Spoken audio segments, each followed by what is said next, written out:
dia nembak orangutan tuh 74 peluru. Sehingga buta permanen induknya. Bayinya langsung mati. Jadi induknya sampai sekarang tuh masih stres banget. Karena orangutan ketika gerimis atau hujan dia akan berlindung di dalam selimutnya gitu kan. Kayak manusia kan dia sama kita DNA-nya hampir sama. Di hutan itu karena banyak hal yang gak ke-expose, kita gak nyangka. Kayak gajah nih, dia dikasih bahan peledak di perutnya biar dia mati.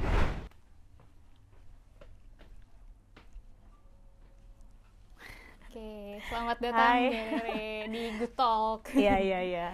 Apa kabar semua? Baik, kalau Mbak Rere gimana? Apa kabar nih Mbak?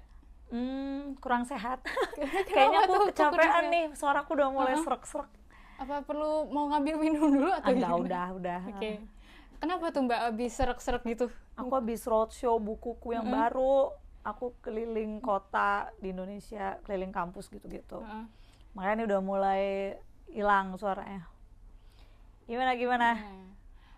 Jadi di Good Talk itu kita ada pertanyaan sebelum kita nanya-nanya dulu nih, kita ada kuis dulu Mbak, ada kuis trivia. Aduh jangan susah-susah loh, aku seputar Indonesia doang. Nervous loh kalau di depan kamera. Biasa di belakang kamera tahu. Anggap nggak ada nih Mbak kameranya. Gimana nggak bisa? Oke, dari Mbak Rere apa udah ready buat jawab 5 pertanyaan trivia dari kita? Seingatku ya, semampuku ya. Iya, pasti mampu. Nggak begitu sulit kok Mbak. Iya, soalnya beda kan depan kamera ya kan. Oke. Kita mulai ya Mbak. Oke, ini pertanyaan pertama. Jadi nanti akan ada pilihan gandanya, 3 pilihan ganda. 5 soal gitu ya. Jadi kita pertanyaan pertama nih Mbak. Jangan salah semua nih gue. Ini masih dasar nih. Saat ini Indonesia punya berapa provinsi? A 36, B 37, C 38. 38. Oke. Yang kedua, lagu Apuse dari Papua bercerita tentang A. anak merantau, B. keindahan alam, C. kesedihan ditinggal kekasih. Buset, artinya aja nggak tahu Papua Kokondau itu kan? Iya. Papua Kokondau. Wala apa dong ya? Indahan alam aja deh. Oke. Nomor 3. Ibu kota Provinsi Kalimantan Utara adalah A. Tarakan, B. Landak, C. Tanjung Selor. Yang A. Oke. Yang nomor 4. Candi tertua di Jawa adalah A. Dieng, B. Borobudur, C. Batu Jaya. Candi tertua di Jawa. Nggak bisa phone a friend gitu, nggak bisa ya? Halo? Ya udah yang Borobudur kali ya. Oke. Terus udah yakin nih Borobudur? Apa aja tadi? Ada A di Candi Dieng, B. Borobudur, C. Batu Jaya. Apa ya? Batu Jaya aja ya. Oke. Yang jarang kedengeran. Oke. Ini pertanyaan terakhir. Semoga benar. Di kota manakah titik paling tengah Pulau Jawa? A. Wonosobo, B. Ambarawa, C. Salatiga. Apa aja tadi? A. Wonosobo, B. Ambarawa, C. Salatiga. Wonosobo. Oke. Nah, dari 5 pertanyaan kita review ya satu-satu ya Mbak. Tadi nomor 1, saat ini Indonesia punya berapa provinsi? Benar Mbak, jawabannya 38. Yeay. Terus yang nomor 2, lagu Apuse. Ini nih Apuse. Iya, artinya juga gue nggak tahu. Artinya itu adalah, yang benar adalah anak yang merantau. Jadi kayak menceritakan anak itu lagi homesick gitu. Oke.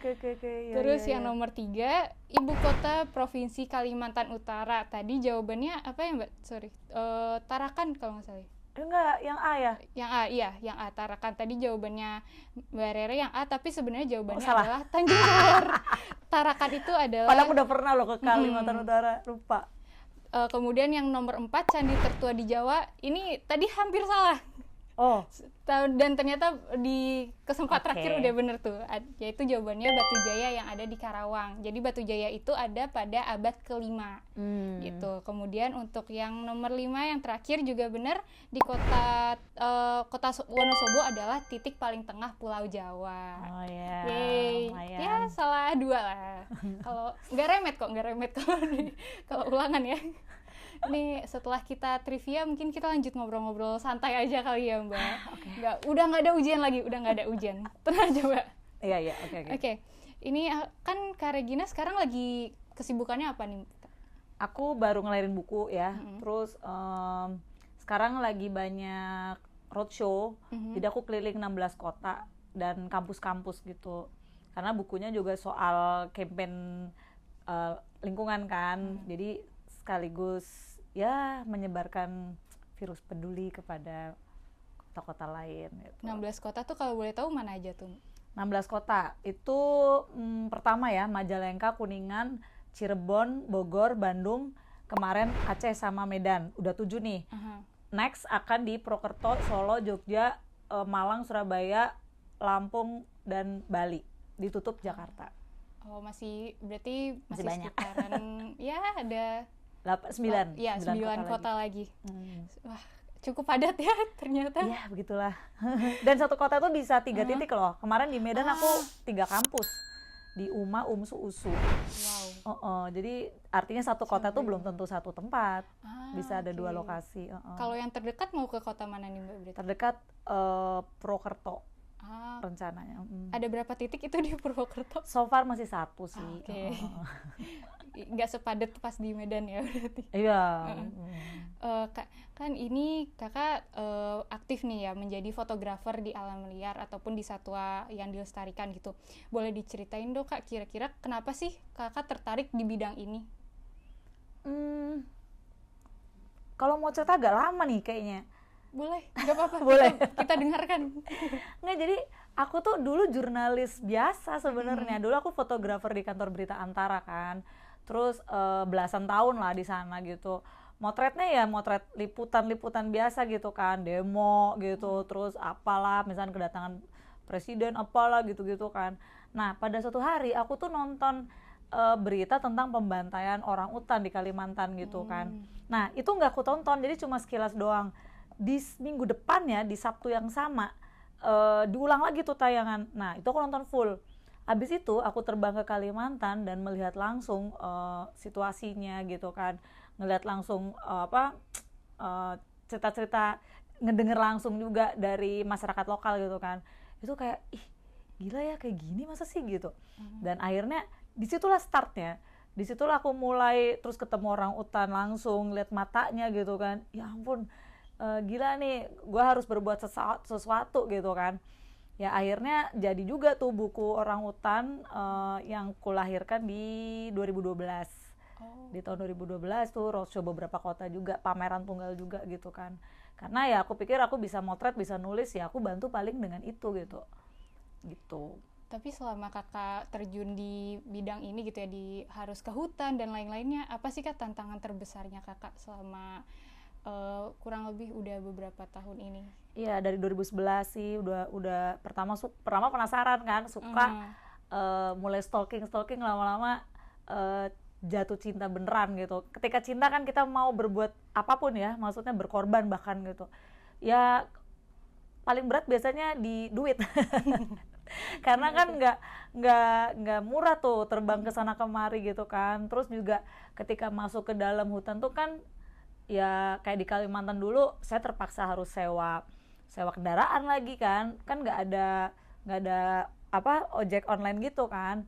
Terus juga harus bayar warlock dong yang nemenin aku gitu, nggak mungkin aku keluar masuk hutan sendiri gitu. Bayar tuh maksudnya kayak mereka jadi guide-ku gitu, atau mereka jadi fixer gitu kan, ya gitu-gitu. Sama medannya juga ngagetin gitu, karena aku sebelumnya bukan anak pecinta alam, jadi aku bukan anak gunung, naik gunung baru 3 kali doang gitu. Terus kayak ya hutan tuh kan nggak kayak mall ya yang datar gitu, dia kadang mendaki banget, kadang nyemplung lumpur, kadang sepinggang gitu. Terus digigitin nyamuk yang gede-gede banget, pacet di mana-mana gitu kan. Aku pertama kali ngeliat pacet, apa nih, kayak cacing banyak banget nempel di kaki gue gitu kan. Terus nempel-nempel gitu. Itu cacing. Melepasinnya gimana tuh? Cabut gitu, karena dia cabut paksa pun agak susah, karena dia akan lepas sendiri ketika dia udah menggelembung kan. Iya, kan dia nyedot darah kita gitu. Tapi kan geli banget ngeliat cacing banyak nempel di kaki gitu, banyak gitu kan. Pas ngeliat kaki, panik gitu, karena aku bukan anak hutan, bukan anak alam gitu. terus mandi di sungai pertama kali, ih ini kayak gimana cara mandinya gitu kan, norak deh pokoknya pertama masuk. Terus tapi ya karena itu tadi ya, karena passion, cinta yang besar itu kan akhirnya jadi kayak semacam apa, bahan bakar kita ya untuk mau melakukan sesuatu yang lebih gitu.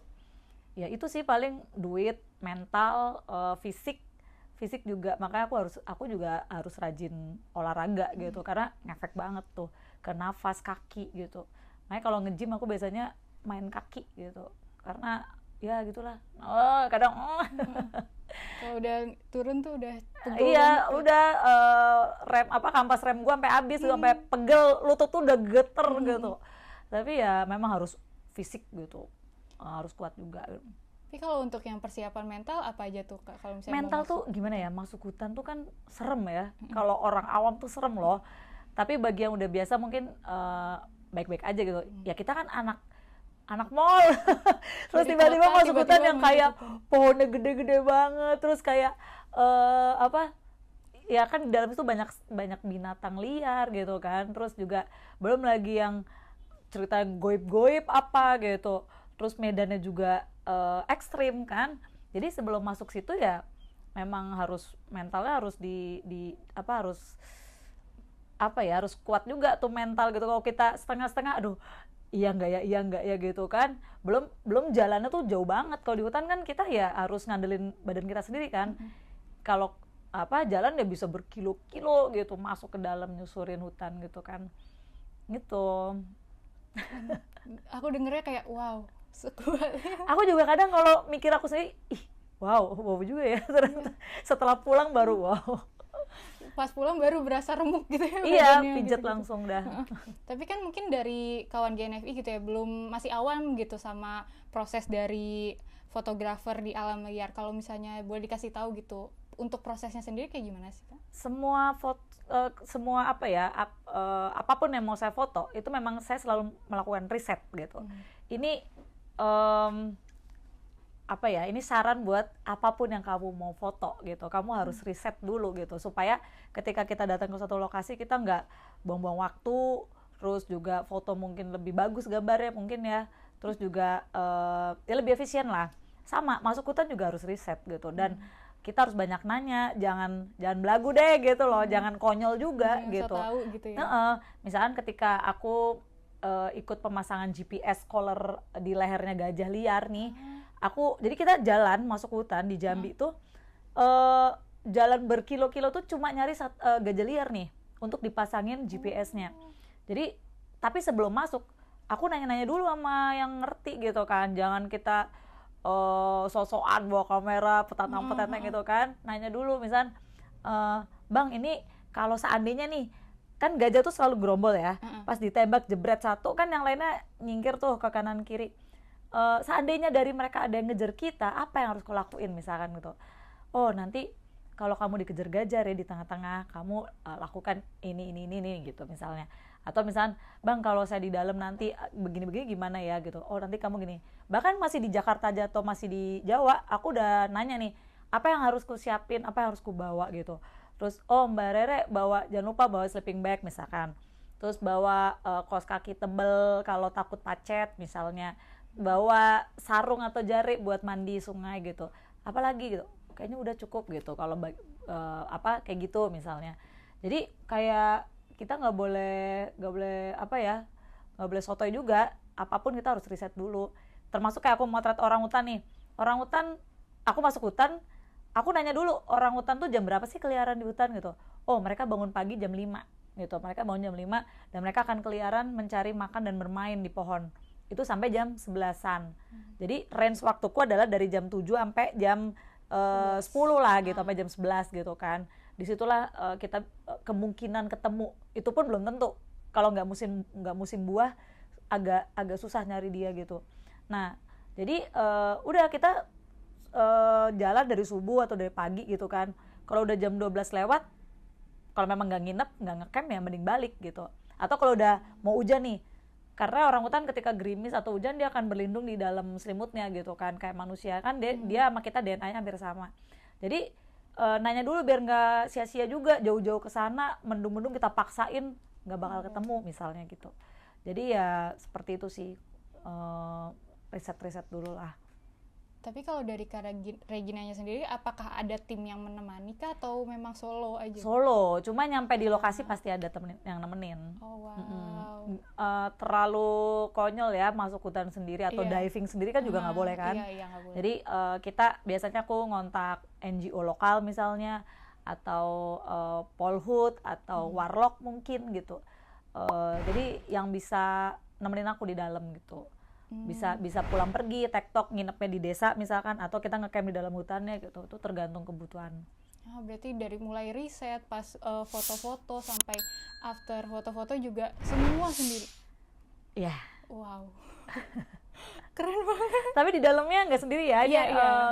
Nanti takutnya di dalam sendiri, gila emang bisa gitu. Iya, itu terlalu konyol. Tapi untuk proses ini memang sampai akhirnya aku terkumpul semua foto, riset-risetnya juga aku sendiri, gitu, ngambil fotonya apa semua aku sendiri. Kakak sebagai wildlife photographer itu kan udah sering banget nih ngelihat fakta sebenarnya gitu ketika berada di lapangan atau di kehidupan alamnya gitu, ngelihat secara langsung. Apa sih concern terbesar kakak ketika melihat fakta yang ada di lapangan gitu, Kak? Concern terbesar? Kesadaran warga kita terhadap pentingnya satwa liar, hutan tuh masih kurang ya. Termasuk bahkan yang tinggal di pinggir hutan. Itu juga masih kurang menurut pengamatanku ya, menurut evidence di lapangan, menurut mataku lah yang kulihat gitu loh. Jadi aku berharap warga di sekitar hutan tuh punya sense of belonging terhadap hutan mereka gitu loh. Maksudnya, jadi ketika ada warga dari jauh yang bukan warga mereka ngawasin, ngapain tuh masuk gitu, jangan-jangan berburu gitu.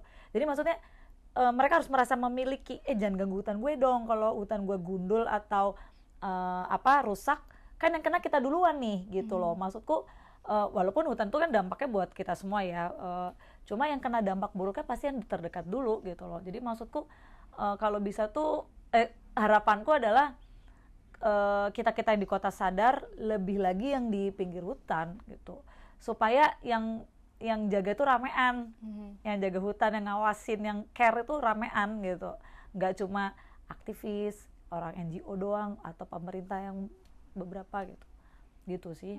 Tapi kalau dari warga sekitarnya apakah juga ikut istilahnya ikut merusak juga kah, atau hanya ada yang tidak gitu peduli? Banyak yang gitu. Ada. Biasanya bentuknya tuh seperti apa? Illegal logging, perburuan juga. Masih banyak banget kah yang lumayan untuk daerah Sumatera, masih banyak, belum yang lain ya. Gitu. Tapi yang berusaha menjaga juga ada. Kalau pertanyaan tadi ada nggak yang ngerusak, ada juga gitu. Yang misalkan kayak berburu misalnya, atau illegal logging gitu, yang banyak juga gitu kan. Itu banyak juga. Pendatang pun yang datang terus ngerusak juga ada gitu. Dan masyarakatnya nggak terlalu peduli, itu ada juga yang kayak gitu sih. Gitu. Tapi kalau yang kayak orang-orang yang berusaha untuk melindungi itu tuh biasanya dari mana tuh? Dari pihak-pihak mana? Macam-macam ya, ada dari NGO lokal gitu kan, terus ada dari masyarakat yang kayak lokal champion gitu juga banyak sebenarnya. Cuma kadang kita perlu kekuatan yang lebih besar dan lebih banyak gitu loh. Terus kayak hutan yang luas, terus yang berjuang cuma 1-2 orang, kasihan juga. Maksudnya kekuatannya nggak kurang besar gitu kan. Kita berharap semua memiliki kesadaran yang sama gitu kan. Jadi aku berharap banyak lokal champion di sekitar hutan, supaya bisa menjaga hutan kita gitu. Ya kita pun yang di kota yang jauh dari hutan juga, aku berharap kita juga melakukan penjagaan, pengawasan dan kepedulian gitu dengan cara kita masing-masing ya. Mungkin bisa dengan menggunakan sosmednya gitu, atau misalnya dia melakukan riset di kampusnya gitu kan. Terus dengan campaign menggunakan musik mungkin atau apa gitu. Artinya jangan kita letakkan tanggung jawab ini cuma sama orang-orang tertentu atau golongan tertentu. Selama lo semua ngerasa napas dan butuh air dan butuh hutan, ya sebenarnya kita semua punya tanggung jawab yang sama gitu sih. Tapi mungkin beberapa juga ada yang berpikir gitu ya Kak, apakah benar gitu campaign di sosial media melalui musik itu bisa berdampak? Itu tuh apakah seberdampak itu kah? Mungkin nggak langsung ya, tapi kayak batu aja ditetesin pelan-pelan bolong juga kan, Iya, ditetesin betul, air betul. gitu. Jadi namanya juga lebih baik berbuat daripada nggak sama sekali gitu kan. Gitu sih menurutku, daripada yang sama sekali nggak ngapa-ngapain gitu. Tapi lebih baik ya ngapa-ngapain meskipun tuh kecil. Menurutku yang kulakukan juga kecil gitu. Yang kulakukan juga ini nggak ada apa-apanya. But at least I did something gitu. Maksudnya setidaknya aku tuh pernah berbuat sesuatu gitu. Mudah-mudahan berdampak gitu. Pasti berdampak. Ya amin. Oh, iya. Tapi memang biasanya kalau di kita apa-apa perlu viral dulu kali ya. Iya. Jadi ya Seperti begitu. itulah. Ini aku mau nanya sih, out of curious, cuman kepo gitu ya. Sebenarnya kalau di wildlife photographer itu tuh ada peraturannya gitu nggak sih Kak? Kayak misalnya aku pernah lewat di FYP aku tuh kayak kita tidak boleh menyentuh hewannya atau gitu. Apakah ada peraturan seperti itu Kak? Lagi-lagi nanya ya. Jadi kadang-kadang kayak misalnya aku pernah gini nih. Misalkan aku motret orang utan nih di tempat rehabilitasi kan dia naik-naik ke badanku nih. Iya. Otomatis aku kepegang dong sama aku gitu kan. Terus ada yang moto gitu misalnya. Nah nanti dikasih tahu, Mbak fotonya jangan di share kemana-mana ya, misalnya nih contoh nih ya. Takutnya orang beranggapan orang utan itu adalah pet misalnya gitu. Jadi kalau bisa itu kita juga mengedukasi masyarakat juga gitu, bahwa satwa liar itu bukan pet, beda fungsi juga, beda perilaku juga gitu kan. Atau misalnya jadi nggak boleh ya, kalau gini boleh nggak misalnya gitu, atau apa ya, yang penting kita tuh adab itu nomor satu ya di atas segalanya. Jadi kita mengikuti aturan lokal, kita mengikuti aturan-aturan yang ada gitu. Terus tapi nggak ada yang terlalu berarti banget sih. Yang penting kita ya sopan aja, beradab aja gitu kan. Kita jaga sikap, jaga ucapan gitu. Terus lebih gitu sih kayaknya. Apa ya? Kalau sama aja sih dengan fotografer yang lain. Maksudnya fotografer bidang lain ya, sama aja. Pokoknya number one is adab ya gitu. Sisanya ngikutin aja lah. Tadi aku agak tertarik dengan satwa liar itu bukan pet. Kalau tanggapan kakak kan banyak nih ada influencer ataupun orang-orang yang cukup memiliki gitu bisa memelihara hewan-hewan satwa liar, itu tanggapan kakak gimana tuh? Gini, jadi kita tuh ada yang namanya izin LK, izin lembaga konservasi, dan itu izinnya harus ke KLHK ya. Yang ngeluarin izinnya tuh adalah Kementerian Lingkungan Hidup dan Kehutanan gitu. Nah, tapi selama diizinkan it's fine lah ya, it's okay gitu. Cuma yang aku kritikin adalah bagaimana memperlakukan satwa liar itu gitu loh. Maksudnya satwa liar tuh bukan, takutnya lo menganggap satwa liar ini lucu gitu misalkan, terus di kayak pet gitu. Takutnya itu akan dilakukan atau ditiru sama yang lain gitu loh. Akhirnya tingkat perburuan tinggi, akhirnya jual beli ilegal tinggi gitu, hanya karena kepengen unyu-unyuan sama satwa liar misalnya gitu. Dan mereka nggak punya LK, nggak punya izin LK misalnya ya. Terus mini zoo tuh kan ada LK-nya juga gitu. Terus yang kedua juga perilaku si satwa ini akan berubah gitu kan. Bahkan ya ketika kita nangkep harimau liar nih yang abis konflik, kita bawa ke tempat rehabilitasi, kita cek kesehatan dan segala, kita sembuhin lah ya. Secepatnya kita lepas itu, karena kalau lama-lama sifat liarnya akan berkurang. Ketika berkurang, dia nggak bertahan di hutan, karena dia udah jadi anak manja, tau nggak? Jadi begitu dia di liar, dia jadi gampang mati, gampang sakit gitu loh. Terus belum lagi bertarung sama yang warlock yang duluan gitu kan, harimau yang duluan di sana misalnya gitu, susah bertahan nanti. Makanya maksudnya kasihan gitu kalau memang akhirnya endingnya dia akan dilepas suatu saat nanti, dia nggak akan bertahan dengan perilaku yang berubah jadi manja gitu. Gitu sih.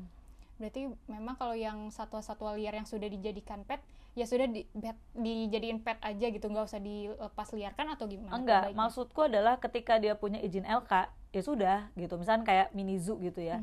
Tapi aku agak keganggu, maksudnya kayak ketika dia memperlakukan satwa liar itu seperti mainan, kayak nggak etis aja gitu. Maksudnya kalau lu punya mini zoo ya udah mini zoo aja gitu, gak usah dipertontonkan bagaimana buat diunyu-unyuin gitu loh kan, buat di pet seperti kita ke kucing atau ke anjing gitu ya.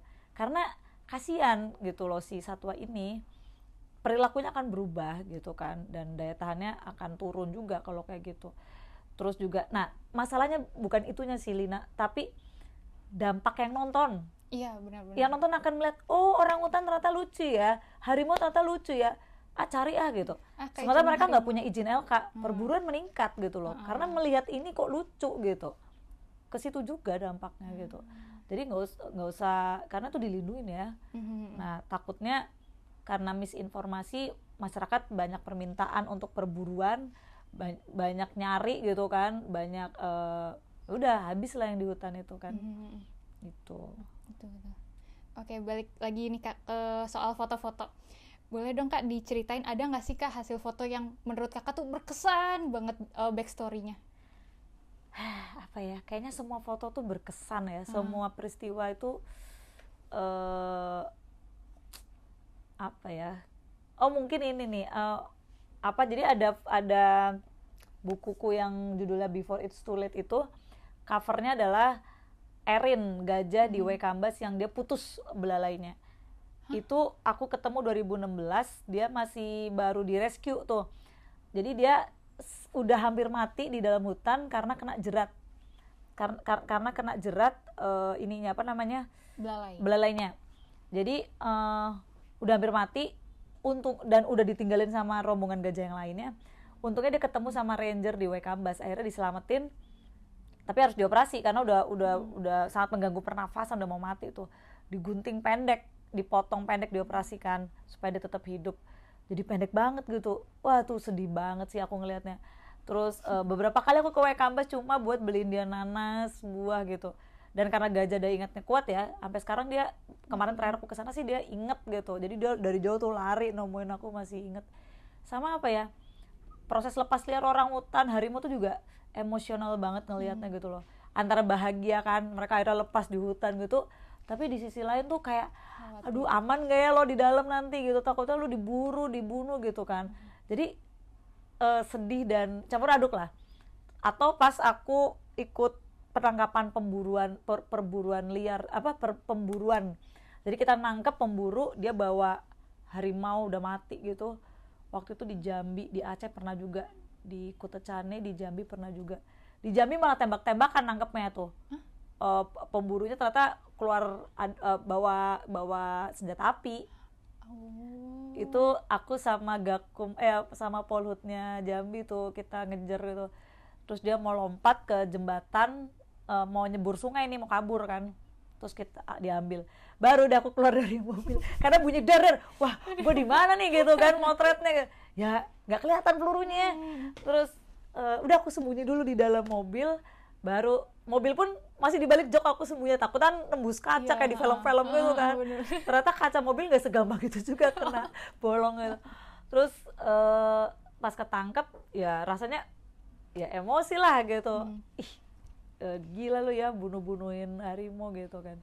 Itu tuh sedih banget, sampai bener-bener sedih, sampai kadang netes air mataku gitu ngelihatnya. Gitu sih. Kalau yang lain-lainnya ya banyak banget. Gitu sih. Kalau yang di pemburu itu dihukumnya biasanya apa tuh? Sangat ringan ya sedengarku. Jadi kayak berapa bulan udah selesai, udah lepas gitu. Ya, dan aku kontakan sama, aku tetap kontakan sama yang di Jambi waktu itu. Mbak Rere, aduh udah lepas nih gitu. Lah, aku ya kayak gitulah. Berarti dia juga nggak di blacklist lah atau gitu juga nggak ada ya? Bahkan yang aku ikut nangkep di Aceh itu, dia ada barbuka nih, kulit harimau gitu ya. Dia bahkan ngaku ini udah yang ketiga kalinya. Jadi waktu ditangkap dia bilang, iya ini aku udah ketiga kalinya, dia bilang. Nggak ngerasa bersalah berarti? Kalau merasa bersalah mungkin dia nggak ngelakuin lagi ya. Ini masanya udah ketiga kali. Iya juga sih. Rasanya pengen Tapi ya aduh ya gitulah. Sedih. Oh ya kan kakak tadi bilang ada buku baru nih, boleh dong Kak diceritain soal buku barunya? Iya, bukuku tadi ada di situ ya. Iya, boleh diambil Kak atau gimana? Oh ini. Nah ini bukuku yang sebelumnya ya. Ini buku yang terbaru. Jadi dia lahir di bulan Mei 2024 ya. Terus ini terinspirasi dari tesisku kemarin gitu. Jadi waktu aku ngambil S2 tesisku tuh tentang konflik manusia sama satwa liar gitu, orangutan sih waktu itu. Karena aku dulu berpikir kok bisa ya orang jahat gitu, kenapa sih orang kok jahat gitu loh, kok tega gitu kan.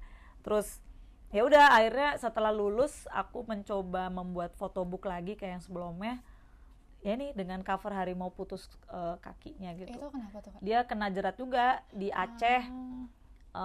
Terus harimau ketika dia bagian depannya ada yang putus, dia nggak bisa dilepas lagi di hutan. Karena kan ini mata pencariannya di depan. Buat nerekam, buat lari, buat ngejar, buat manjat, buat cari makan gitu kan. Ya udah, jadi di dalam sini ya banyak sedih-sedih gitulah. Cuma aku pingin at least orang tahu gitu loh. Makanya dengan buku ini aku komit kan 16 kota nih ya gitu. Terus satu kota bisa banyak kampus misalnya. Ya untuk minimal ngenalin, sisanya terserah deh lo mau do something apa enggak, terserah lo deh. Yang penting aku mencoba untuk memperkenalkan bahwa ini loh kondisi hutan kita, gini loh satwa liar kita gitu, kayak gitu. Makanya ya berharap dari buku-buku ini setidaknya bisa apa ya, menggugah gitu hati orang-orang yang ngelihatnya gitu. Kalau kawan GNFI mau baca bukunya atau mau punya bukunya itu bisa beli di mana? Oh bisa pesan ke aku. Bisa langsung ke aku juga. Nanti bisa lewat DM di IG atau kontak langsung bisa. Dalam proses penyusunan bukunya sendiri Kak, apakah ada cerita menarik di balik buku itu Kak? Wah, banyak banget. Ini 4 tahun, gimana nggak banyak. Jadi satu buku ini prosesnya 4 tahun. Panjang. Ini yang ini juga 4 tahun nih. Karena kan aku juga punya aktivitas pekerjaan kan. Kak sorry, yang gajah itu apakah yang tadi diceritain? Iya. Ini yang Erin yang putus. Sebenarnya ganti cover tapi si Erin ini tetap ada di dalam, gitu. Gitu, banyaklah kisah sedih. Penuh luka nih kan, putus-putus belalainya kakinya. Apa tuh Kak, kalau boleh diceritain yang paling nyentuh di hati, yang paling nggak bisa dilupain banget? Itu tadi yang aku ceritain yang tadi itu masih segelintir ya, masih yang belum apa-apanya lah itu, apa namanya, kayak lepas liar apa gitu kan. Sedih gitu kan. Ada kejadian juga tapi aku nggak sempet dateng, telat gitu, harimau kena jerat keluarga. Iya, itu bisa dicek tuh tahun 2021 apa 2021 deh, di Aceh. Di aku lupa lokasinya. Bisa di searching harimau mati kena jerat di Aceh gitu. Itu ada, jadi dia bahkan posisi induknya tuh kayak meluk anaknya gitu loh. Jadi anak kedua mati sama induk satu. Terus di depan tuh sempet ada pohon, ada kayak cakaran, kayaknya dia berusaha melepaskan jerat kali ya. Nah, semakin dia ini asumsi kami ya, semakin dia berusaha untuk lepas, makin kenceng jeratnya. Jadi dia ya udah akhirnya mati. Dia posisinya dia meluk anaknya gitu. Itu sedih banget sih. Itu aku mau ngejar nggak kesampaian. Aduh, 3 sekaligus keluarga tuh. Sedih-sedih lah pokoknya di dalam itu.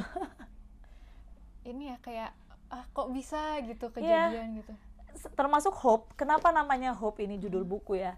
Karena ini aku bilang tadi terinspirasi dari tesisku. Jadi tesisku tuh ngangkat kasus soal penembakan orang utan di Aceh juga.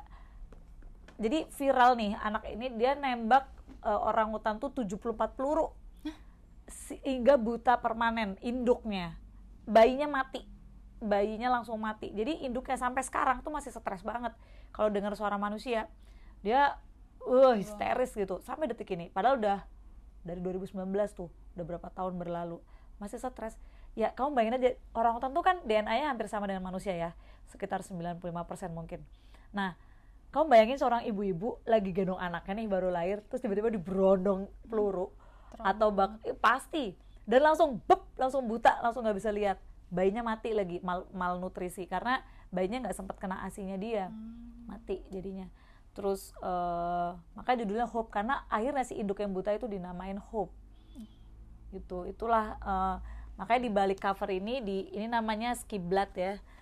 Di sini adalah potongan-potongan capturean dari koran-koran atau media online yang menceritakan soal Hope itu gitu. Ada di New York Times juga gitu. Macam-macam deh kejahatan di dalam hutan tuh banyak banget deh. Nggak habis pikir gitu. Iya benar, nggak habis pikir. Bahkan yang pelaku nembak Hope ini itu kan remaja ya dia, usianya masih 16 tahun apa 17 tahun gitu, 16 kayaknya. Kok bisa gitu loh, setega itu gitu kan. Cuma ya, iya kayak banyak hal-hal kita yang biasa di kota ngelihat masuk hutan tuh atau sekitar hutan tuh kayak banyak banget hal yang kita kok bisa sih gitu, kok tega sih kayak gitu. Ya walaupun di kota juga banyak orang tega, orang jahat ya. Kok bisa lo nelen duit rakyat banyak banget gitu loh. Kayak gitu, kita telat bayar pajak 2 hari aja lo nagihnya segitunya gitu, padahal bayarnya cuma 100.000, sementara lo yang ya gitu-gitu kan. Nah yang di hutan tuh bukan lebih banyak juga kejahatan hutan, tapi kalau di hutan tuh kan jarang ke-expose ya. Iya benar. Nah kalau jadi kagetnya mungkin lebih yang gitu. Kalau yang di sini mungkin karena udah keseringan expose, jadi ketika ya bukannya kita memaklumi atau menormalisasi korupsi ya, tapi kayak udah capek gitu kan gitu. Kayak ya kesel-kesel yang ngedum. Kalau di hutan itu karena banyak hal yang nggak ke-expose, kita nggak nyangka. Kayak gajah nih, dia dikasih bahan peledak di perutnya biar dia mati. Iya, jadi dia gajah di Aceh tuh ada juga gajah masuk ke pemukiman, terus ada warga yang kebunnya dirusak sama gajah, terus dia potong nanas, dalamnya tuh ada itunya, ada bahan peledak ya. Di Aceh tuh di mana ya? Kayaknya Aceh deh, aku lupa. Itu udah, jadi itulah konflik, interaksi negatif kalau kata bahasa halusnya. Ya gitu, banyak lah kejadian-kejadian gitu. Tapi untuk konflik antar manusia dengan satwa liar ini tuh sebenarnya kita bisa apa sih Kak biar nggak kayak gini terus gitu? Gimana ya? Aku pengen ngomong kayak banyak hal sebenarnya. Jadi yang pertama adalah tapi ini bukan solusi tunggal ya. Ini masukanku atau hasil pengamatanku. Yang pertama memang dataran rendah kita tuh udah sempit. Jadi ini kayak rebutan ruang gitu loh. Rebutan ruang, ini daerah gue kata satwa, tapi kata manusia lah gue juga di sini gitu kan. Nah disinilah kan konflik. Itu satu, dataran rendah berkurang drastis ya. Yang kedua, toleransi kita sebagai manusia tuh sangat rendah. Dulu ketika zaman dulu nih, aku di Aceh juga, mereka bilang dulu kami itu berbagi hasil panen gitu sama orang hutan, sama harimau. Jadi ketika masih sih ada beberapa di Aceh juga gitu. Jadi misalnya durian jatuh yang pertama kali itu diserahkan ke harimau sebagai persembahan gitu loh. Atau kebun yang biasa dilewatin gajah, mereka akan merelakan kebunnya gitu. Silakan kalau mau makan tapi jangan dirusak ya misalnya gitu. Berbagi gitu. Jadi gajah lewat, harimau datang, orangutan masuk ke kebun mereka gitu, ngambil durian mereka misalkan.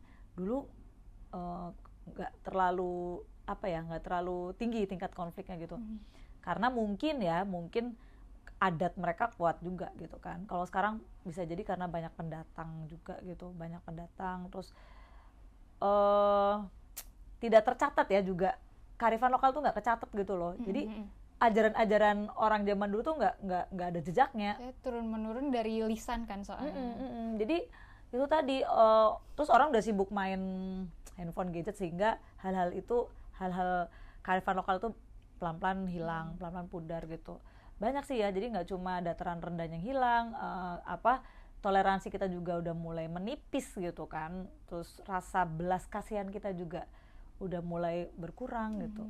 Jadi ya edukasinya juga kurang gitu. Banyak faktor.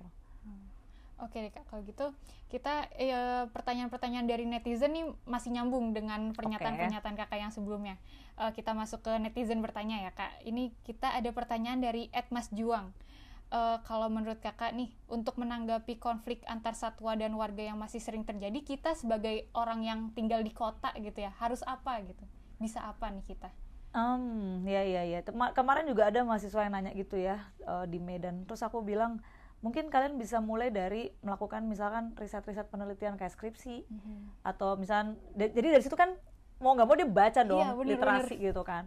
Karena dulu waktu aku S2-nya tentang konflik juga mau nggak mau gue baca juga tuh jurnal-jurnal internasional yang tentang konflik gitu kan. Misalnya walaupun satwa kita berbeda, misalnya di negara lain tuh beruang misalkan konfliknya, tinggal kita cocokin nih sesuai nggak di kita kayak gitu kan.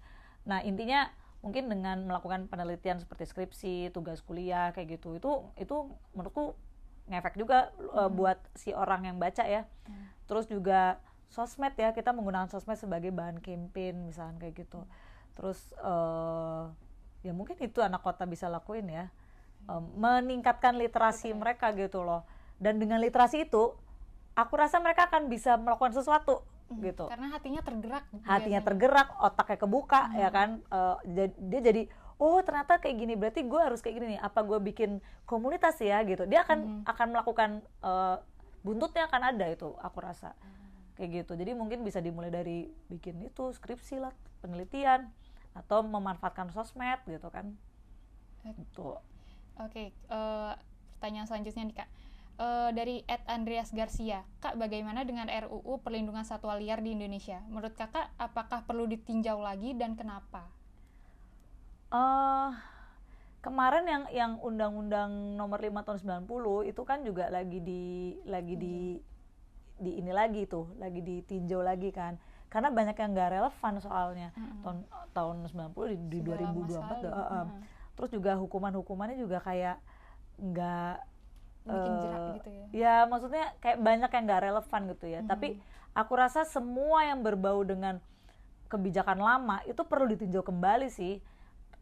Relevan nggak sih gitu? Karena di lapangan tuh dinamis banget, Lin. Jadi kayak banyak kejadian-kejadian yang udah nggak sesuai dengan aturan yang dulu gitu. Bahkan terkadang kebijakan publik sendiri juga suka tumpang tindih gitu satu antar kebijakan lainnya. Emang makanya harus ditinjau kembali, dicek lagi, bisa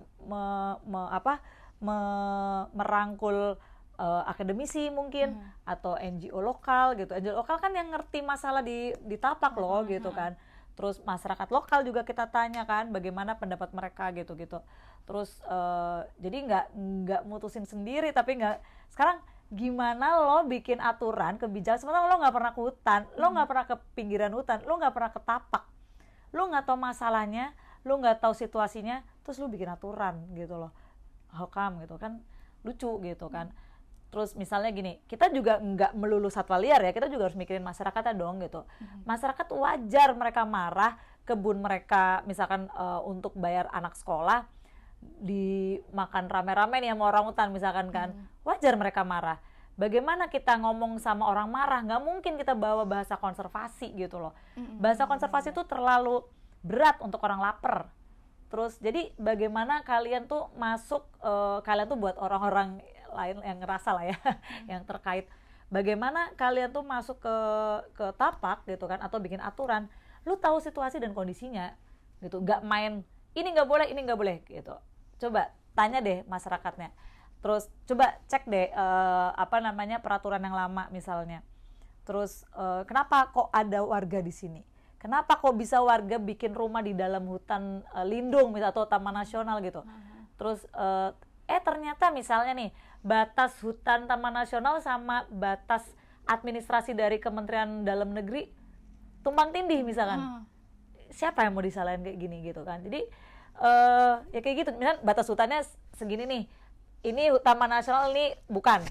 Ternyata batas menurut administrasi Kementerian Dalam Negeri ternyata ini masih punya 2 meter lumayan loh, habis dibangun sama dialihfungsikan sama masyarakat, ini ngaruh banget 2 meter kali berapa kilometer persegi misalkan gitu.